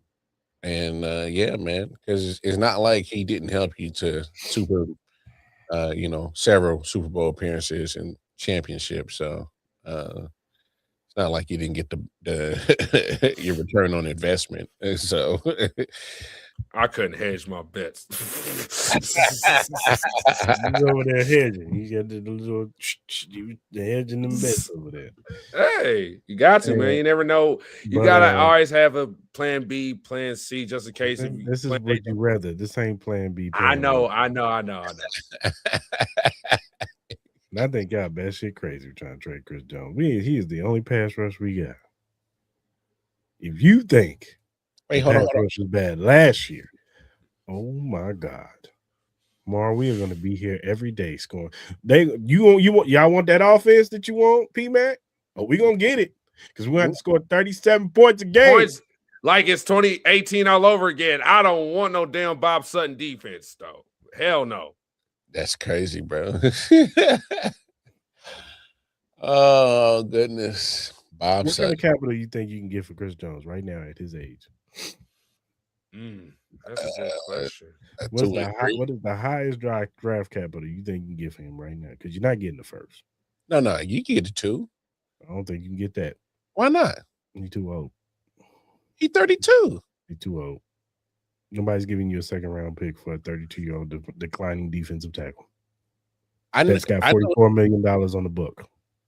He may be declining, but he's still at the top of the D tackle. I'm not trading you for a $44 million 32-year-old tackle. Not no second. I'm with you, Joe. I think the best you can get is a 3rd and 5th. Yeah, exactly. I agree. I think the best you can get is the 3rd and the 5th. And the 5th is actually being generous. Damn. It might be a 2027 5th round pick. Damn, that's crazy, bro. If this was 2-3 years ago, yeah, you can get your second, first round pick, probably get your haul for Chris Jones. But now, he's been on the decline for the past 2 seasons. And not all of it is all his fault. I was about to say, we got all his fault, man. Like that ain't like my man is really getting tripped. I agree with you. I agree with you, but you still see the decline. You do. You still see a decline. I'm not I don't want to trade him. Not right now. If you're gonna, can we wait? Can we get somebody to be his heir apparent and then you trade him away, or cut him? That too. Can we get like a Peter Woods maybe? Let him be his heir apparent, and then we trade him away. Or Lee Hunter or Daryl Jackson, or Caleb One of Banks. those guys. Yes. Lee Hunter, what's his name? Hunter, the Hunter kid from Texas Tech. Oh my God! Oh my, yes. You gotta have something. You gotta have hey, pretty much, you never leave a job unless you already secured the other job. Yeah. They always bring your replacement in before they replace you. Yeah. They have you train them up. Yeah, they ain't brought in the replacement yet. And then they thank you for your services. Here's a cake. We wish you the best on your future endeavors. All right, fellas, that was good. That was fun. I've been through worse. All right, fellas. Let's make a case for a draft prospect at number 9. This is the guy that you're going to make a case for. Don't matter who's on the board. This is the guy you're making a case for. You got to tell me why. You got to tell Brett Veach you're one of the scouts. You got to tell Brett Veach why they need to draft this guy at number 9. We're going to start with you, P-Mac. All right. Chris, Mar, when you ask me who am I pounding the table for at number 9 to Brett Veach, I'm going all in on Jeremiah Love, the running back from Notre Dame. Yes, I know pass rush is broken. We only had 35 sacks last year, 8th fewest in the league. I get that edge is that screaming need, but hear me out. If Love is sitting there at number 9, right there within our picking, I'm taking him and I'm not blinking. First, the historical context. The last time the Chiefs drafted a running back in the first round, it was 2020. Clyde Edwards-Helaire, CEH. We all know that turned out okay player, not quite the every down cowbell we hoped for. A lot of fans were mad about that pick, but this is different. Love sure as hell ain't no CEH. Love gives me B. John Robinson, Kenneth Walker the third vibes, and I mean that seriously. He's got the elite vision, the patience and zone schemes. He sets up blocks like Bijan does. Burst and contact balance to break tackles and finish runs, legitimate receiving skills. Man, I mean, out of the backfield, he's a real threat in the screen game and on check downs, home run speed once he gets to the second level, that Jamal Charles-like ability to take it 70 yards to the house. Plus, he's shown that he can handle about 20 touches and stay on the field for third downs. And Eric Bieniemy's offense, which is coming back with motion, RPOs, play action, quick screens, outside zone. Love would be a nightmare. He's the kind of back who doesn't just move chains. He creates explosive plays that flip the field position and take pressure off of Mahomes. You want that explosive offense, my friend? This is it right here. And you start with that, and then there's some also other gems, former All-Americans and all college conference players that this team could add, and also some of the veteran help if you want to go that route. And if you fit the rest of the room and the back room, if the Chiefs bring back Kareem Hunt, for example, as a veteran number 2, or Aguilar, short yardage, catching the ball out of the backfield, and Brashard Smith continues to show flashes of Jerick McKinnon's quickness and the gadget ability out of the backfield, then Love becomes the centerpiece. The three of them together give you the modern, versatile backfield that can attack defenses in every way, and pass rush is very critical. Absolutely. Ruben Bain, if he's there at number 9, take him. I'm not ignoring that. But if Love is the best player on the board, especially available at number 9, let's say if Bailey and Bain are gone, and if Love is still on that board, and you believe he's a top 5 talent at his position with a real shot to be an all-pro rookie, you do not pass on that because of the positional value dogma. The Chiefs had drafted best player available guys with success before, Creed Humphrey at 63, Trent McDuffie, and it worked. This guy ain't no luxury pick. He's the piece that could fix the run game overnight, open up play action for Mahomes, make the entire offense more dangerous, especially if Kelce is back for one more year drawing coverage. So, yeah, if he's there at 9, I'm pounding the table for Jeremiah Love. The pass rush can be solved in round 2 and free agency. A transformative running back like this, you do not let him slide past you. All right. That was a great argument. Mar, who are you making a case for at pick 9? All right. I got several people that I was thinking about making a case for. One guy I'm gonna leave off the table because I think that might be the guy that you might go at to see. So I'm gonna leave him off the table. And P-Mac did a wonderful job for one of the guys that was on my list that I would make a case for. All right, cool. Great job, P-Mac. Appreciate that because I got love for love. Yeah. All right. This pick, I'm making a case for a guy where you just throw all the rules of the draft out the window and you look at the team.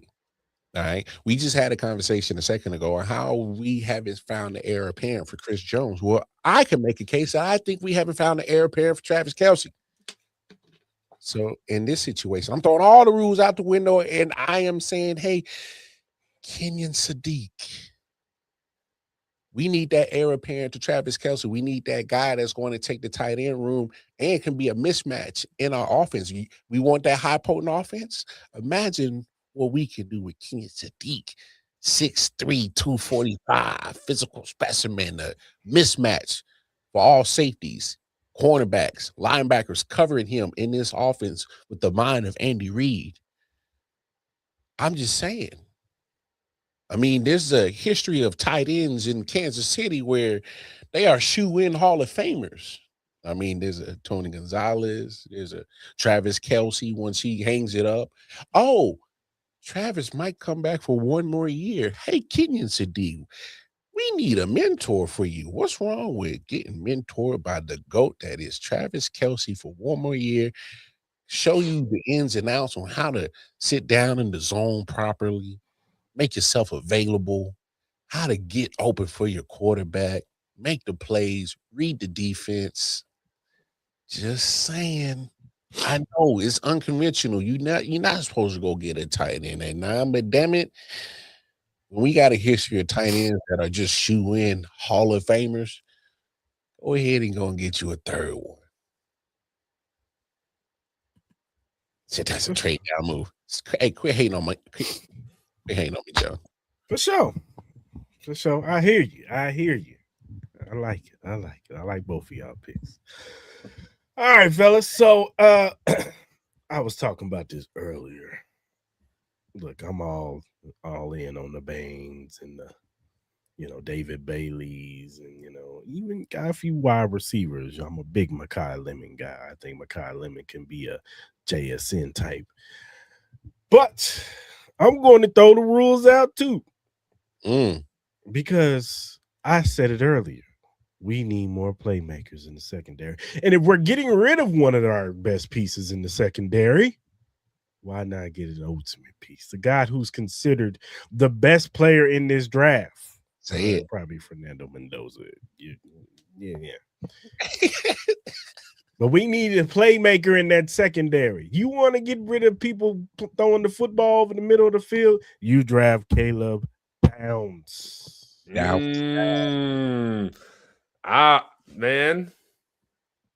If he's If available he's there too. at 9, right? Spags will be salivating for Caleb Downs. Down with the Downs.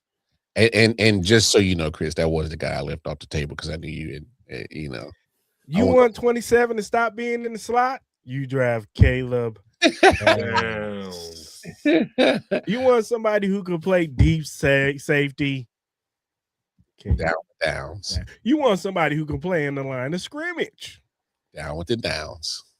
If you want somebody who can cover tight ends and running backs coming out of the backfield, maybe even cover a little couple wide receivers for you. Caleb Downs. I like he can it. take the ball away. He's a playmaker. You just put him on the field and Spags just says, you just do you, player. Make a play, pimp. Exactly. Shoot your shot, player. Just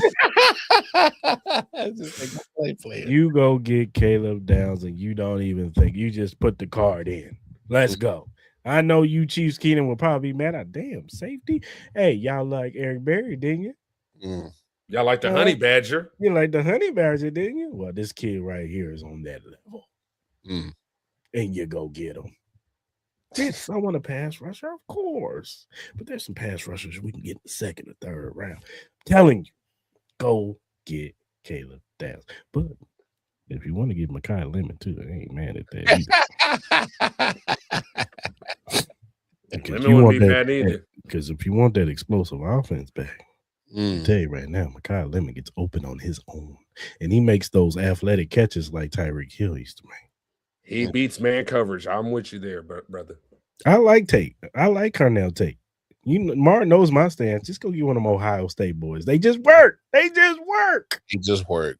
I like Jordan Tyson. I just have a problem with his injury history. But when he's on the field, the kid is a monster. Right. But give me Mekhi Lemon. I know they don't like the short guy. He's a small guy, but this is different. He different. Hollywood Brown. Mekhi Lemon is different. Right. So I'm just saying, that's my second. But my first, Caleb Downs. Let's make this secondary great again, baby. Make quarterbacks scared to throw it over the middle of the field. Scared. Don't be scared. Don't be scared. Where's Downs at? Damn. Wait, he's at the line of scrimmage? Oh, shit, he's backing up. Damn. Oh, he could run. He's rushing the passer? What is he nickel blitz? What is he going to do? I don't know. Jack of all trades. Keep you guessing. I know you being Joe because you wanted your boy the safety from Seattle. Nick, what's his name? Nick Imawari. Oh yeah, I like Nick, bro. I wanted him last season. So yeah, so this will make up for that pick. So yeah, that is our make a case. Hey man, if y'all listening on the play, man, make your case. You make your case on what you want. You may not agree with us. You may not want Caleb Downs. You may not want a running back at number 9, and you may not want what did you pick again? Tight end. Kenny Sadiq. I know it's a reach, but at 9. But don't hate on me. Hey man, this was a good show. Really good show. It was. I appreciate you, P-Mac, coming on the show, dog, and giving us your insight. I already knew that you was gonna be on point, giving us all details, and you are the Eric Bieniemy of our guest today. I appreciate it. You bring accountability and details, and you don't let us get off track. That's what it's all about, man. Making sure that everybody is executing, man, and hopefully I didn't have to raise my voice. He ain't Nick, but he's more versatile. He said I ain't gotta raise my voice. It's crazy, bro. Dang. But anyway, my thing is like Eric Bieniemy, he's that guy that holds everybody accountable, man, and he has to sometimes use that voice. That's why everybody might not like the move and bringing him back, but I'm actually cool with it. I mean, if you need somebody to hold somebody accountable and also to execute the plays better, especially if he comes with that Joe Jackson-like approach, you bet not mess up, boy. Like, if it takes that just to get us back to that championship, I mean, hey, it is what it is. Michael Jordan wasn't the nicest person in the room. It takes that leadership and just also the confidence, and also I'm having fun with you guys. I know y'all gonna throw y'all shade about KU, but I just keep coming back, throwing punches and everything, man, and just having fun and just talking about the one thing that we're talking about, just trying to help this team get back to that Super Bowl, man, especially using our expertise and what we do prospectively to do that, man. So I really appreciate you guys telling me that and bringing me on tonight. I wouldn't miss this for the world tonight. I could have been doing something else differently, but I'm glad I spent this evening to talk Chiefs football with you guys. And yeah, if anybody's out there, check me out at Chiefs Fan for Life, the number 4, Life with the Y on X. You know, I'm all ears, you know, check out my content. Also look out for the McGruder Files. Should have an episode this coming Friday. Going to expound on like what we talked about tonight on that episode. And we're going to be all over this off season on Kingdom Cast. You know, check out, you know, Tell the Truth podcast featuring CJ, DG, D-Mac, or they're you know, right now. And they are on right now. As soon as we get off here, we'll check them out. And we're going to check them out and see what they're talking about. And there's also Chuck and Country Show as well. And, man, I just love our crew, bro. We just be having a good time up in there, just talking about just what we need to do and just also life, too. So I'm very happy to join the family, especially along with Chris and everything. And now I also add you to that family, too, Mars. So, man, thank you, guys. Sure. Yeah, for sure. Yeah, man. Check out the McGruder Files, Kingdom Cast. You know, they're ever-growing media empire over there. Shout out to Country and Chuck, Boogie, CJ, D-Mac, DG. You know what I'm saying? Shout out to all those brothers over there, man. Those are our pod cousins over there. So, you know what I'm saying? I was going to show them love for sure. But Also, shout out to the Red Shirt podcast featuring DG and Trey. Trey always gives me shit. He's the main Mizzou guy always giving me shit because especially he always got to reference Jalen Daniels. Like, I ain't said nothing about wanting Jalen Daniels on the damn Chiefs, bro. Okay. If he comes through, cool. I mean, whatever happens, we shall see. But let's have a good offseason and, you know. Yeah, shout out to Lemonade Dre. Trey, I mean. All right, P-Mac. Till next time, man. Appreciate you, you, brother. Yeah, man. Good show. Good show. Good show. Yeah, man. Always good. I didn't get set up like I normally did with the games, man. You normally be putting me in all crazy situations, scenarios, had me looking crazy and shit. It's still a full off-season more. This dude said, "Oh, I still got time to make you look crazy, cuz I still got time." He said, "I just dipped my toes just a little bit today. This day wasn't nothing." I kept it light today. You know what I'm saying? I kept it light. I Hey, ain't go all in on you. You know what I'm saying? Y'all see what I got to deal with, folks, man. It got me out here looking crazy as hell. But, you know,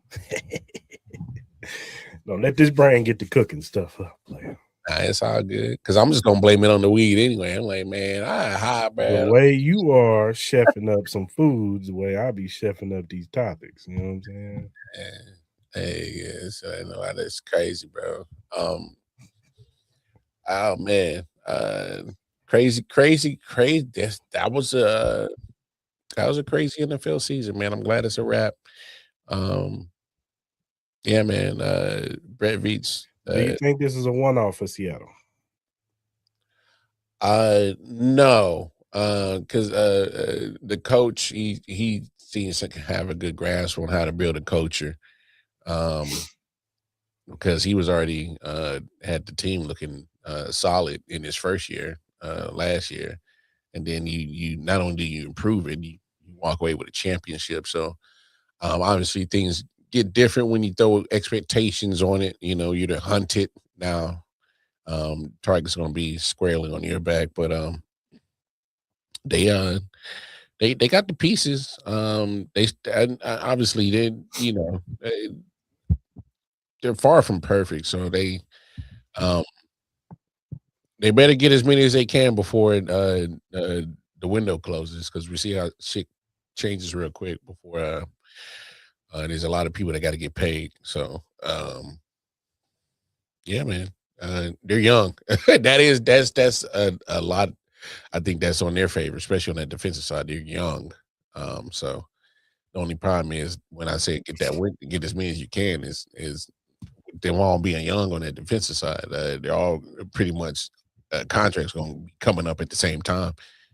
So not everybody's going to get paid. So, but they got one of the better GMs. John Snyder's been doing a fantastic job over there. So between good GM, good coaching, they got majority of the important pieces of building a competitive team year in and year out.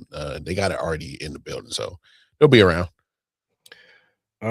Where do you place Sam Darnold after this season? Oh, like top 10 conversation quarterbacks? Outside looking in, honorable mention. Okay. Not mad at that. You know, because I think the Super Bowl was kind of a microcosm of his kind of last couple of seasons, where there was some good and there was still some Sam Darnold in him but there were some plays that he left on the table. Yeah. But there were some couple of throws, especially in that first drive. I was like, oh, Sam coming out balling. Because he threw a couple of passes on that first drive. I was like, oh, okay, Sam ain't fucking around. And then credit to Patriots, had some good passers. But yeah, he honorable mention.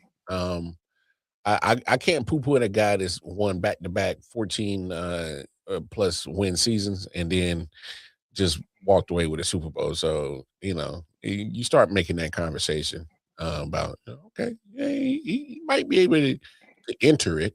Because if you just based off of his last 2 years, I guess you could make a case that he could crack a top 10. But if you're talking about career-wise, I think he's more honorable mention than top 10. For sure.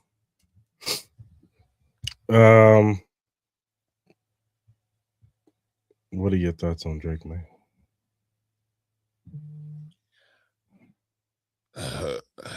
I mean, barbecue chicken alert, barbecue chicken alert. Or what about Will Campbell? Is Will Campbell? Barbecue chicken alert, barbecue chicken alert. now Will Campbell is barbecue chicken alert. That boy was getting cooked, bro. Hey, look, if you kind of really paid attention to the Patriots, I mean, he had an up and down season. There were moments where he won some, but there was moments that the Super Bowl happened where he was getting cooked. And this was periodically throughout the whole season. So if you ask Pacers fans, they were like, damn, man, the fact that it really kind of took to the Super Bowl for him to really get exposed like this is kind of crazy. So look, I think you maybe have that conversation with him, like, hey man, we might have to move you inside, man, and just because we can't have you on the outside over there getting cooked like that on the blind side, bro. That's not good, man. Ask Patrick Mahomes, man, how two Super Bowls has eluded him because that blind side just wasn't protected. So it goes to show you, man, and get them trenches right, man. Is barbecue chicken alert, barbecue chicken alert. I mean, my was Will was over there. It was over. They knocked the barbecue chicken alert, barbecue chicken alert. Boy, they knocked the chicken noodle soup out of Campbell, boy. I'm trying to tell you, boy. Yeah, he playing out of his depth. Yeah, he'll be all right. He young boy. He can still get better. He can get better. We'll see though. Might have to kick him in that guard though. Might have to kick him in that guard. I have to. All right, man. Like I said, another great show, man. You know what's next week, right? Oh man, what's that, dog? You know who's coming on the show? Oh, the man in the comment section. Yeah. I got to prepare myself. Shit, I'm about to start drinking now. I got to prepare myself now, dog. I might smoke me a blunt. I might have All right, see, now you just going too damn far. Simmons would have looked bad too. Get the hell out of here. Simmons is 10 times better than Will Campbell. See, he was balling when he came back from his sabbatical. Now you playing, Joe. Yeah, that's like. Are you sure? You want him on the show next week? Because he just said so. You about to be barbecue chicken alert, barbecue chicken alert. Hey man, it's gonna be a full-on roasting session. Hey man, let's get up out of here, bro. This is crazy.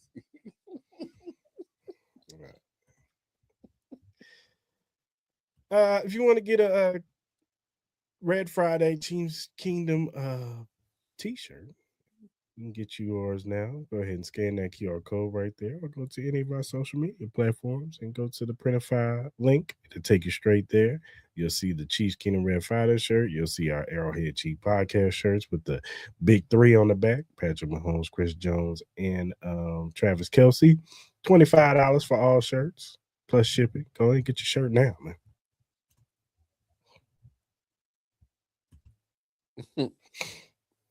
Prepare yourselves. Lord, you have no idea, Joe. You know what? Let me start cooking up some segments for Joe. I'm gonna have a segment called "You Played Yourself." Hey, that's crazy. Get that, cue up that DJ Khaled. You played yourself. Whatever streaming platform you use to listen to your podcast, we're available on Spotify, Apple Podcasts, Amazon Music, iHeartRadio, all streaming platforms. Go ahead and subscribe to us. First time watchers on YouTube, hit that subscribe button, that like button, that notification button. So when we go live on Tuesdays at 5:30 p.m. Central Standard Time, you can jump in the live with us like Joe does. Mark wasn't here today, but usually Mark is in here. A few other people come stopping through here and give their opinions. Go ahead and subscribe to the channel, man. Is it? Listening on the playback, leave a comment in the comment section. Mm-hmm. And whatever social media platform you use, whether it be X, Instagram, TikTok, Threads, Twitch, Facebook, Instagram, all that. All that. Follow us at AHT Podcast. We will follow you back because we ain't Hollywood over here. So do your damn job. You did your job last week. He right there.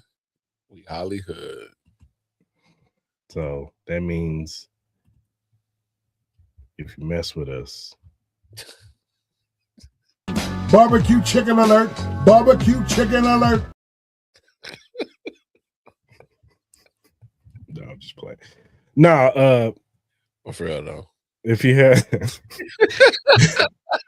have feedback or critiques, or you have a question or topic that's Chiefs related or NFL related, and we like that question or topic, we will bring it up. We will shout you out because we want to show love to those who show love to us. So go ahead and hit us up via DM, emails, or our mentions.